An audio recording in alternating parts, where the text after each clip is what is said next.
which is a phrase that he came to be very fond of, which means not today, thanks, which is his way of fending off tradesmen when he was over in Vietnam. With a speech entitled Tick Tock, Tick Tock, would you please welcome Sonny Bara?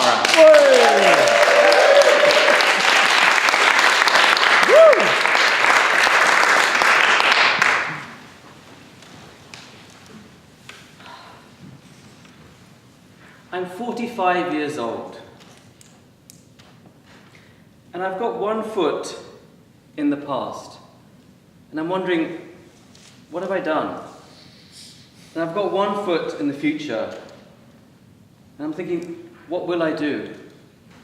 And I'm weighing this all up, and I'm at a point in my life when I'm thinking, is this it? Is this all my life has amounted to? What more am I going to do?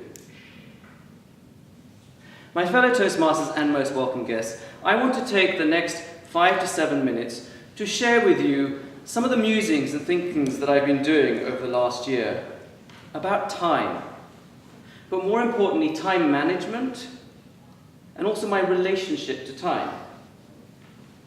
The first is very easy. I go to Google and I go, "Dear Cambridge Analytics, how do I become really efficient at time management?" And a plethora of answers come out from experts. And basically, what they say is, in order to get an extra hour in your day, what you should do is efficiently shave off lots of bits in what you do, and then bank this time that you've saved at the end to do something wonderful. Now, as practical as that seems, it's quite difficult. It's a bit like dieting. You can do it for a while, but then after a while you'll just go, "Oh, bugger this." You have a donut on the couch and use your time to watch TV. I think it's rather back to front, to be honest. And I came across some research by a woman called Laura Vanderkam. And what she did is she wanted to look at what successful people did in their lives. And she made them record in time diaries everything they did. And something very interesting came out. And I'll use an example. A successful businesswoman comes home and she finds a boiler has burst. And she's like, "Oh, bloody hell." So now she has to wait for the gas man to fix it. He comes, said gas man doesn't have the part.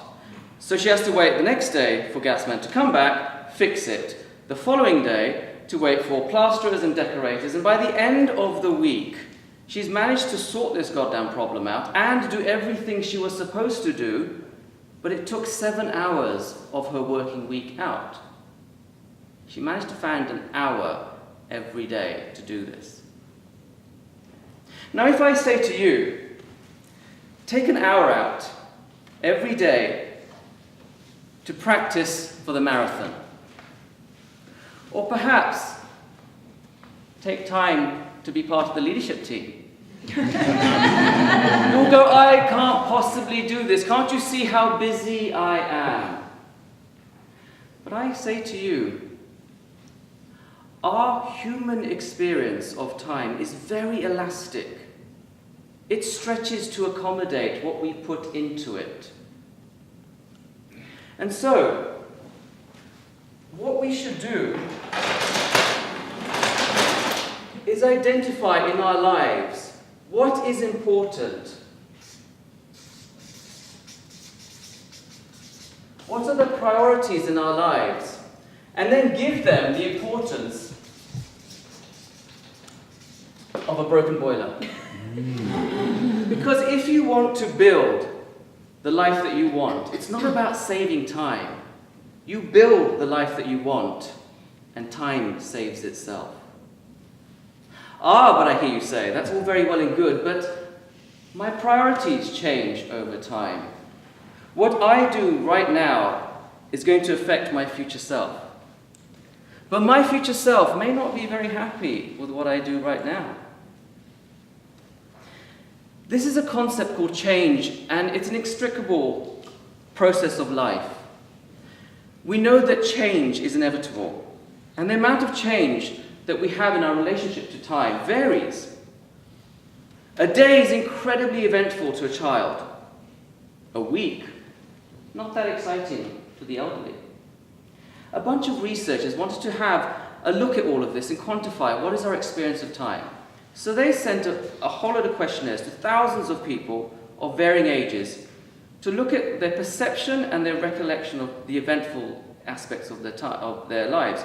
So they were going to record what happened eventfully over the last 10 years, but also to predict what happened over the next 10 years. And they quantified this in a graph. So this is change, and this is age. And they found that the recollection of time did decrease.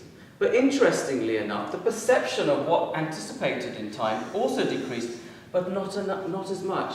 We vastly underestimate what's going to change in our lives. Insofar as an 80-year-old will anticipate his life is going to change as much as in reality a 50-year-old is going to change. That's huge. Why?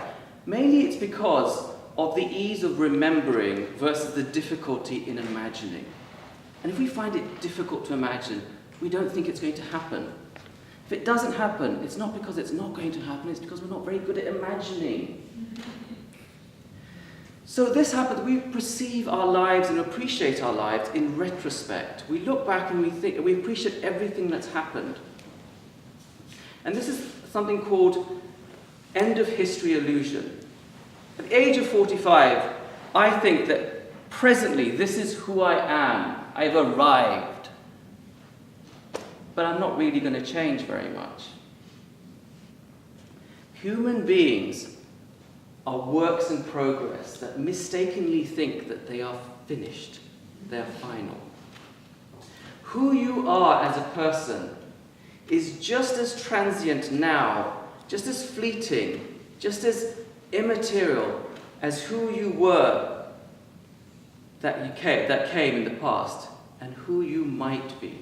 The illusion of time is a very human experience. So if you want to build the life that you want, it's very important to understand what the priorities are. Make them a boiler moment. But just as important, imagine what your life can be. Because you can bet your bottom dollar, it's not going to be as fantastic as it really could.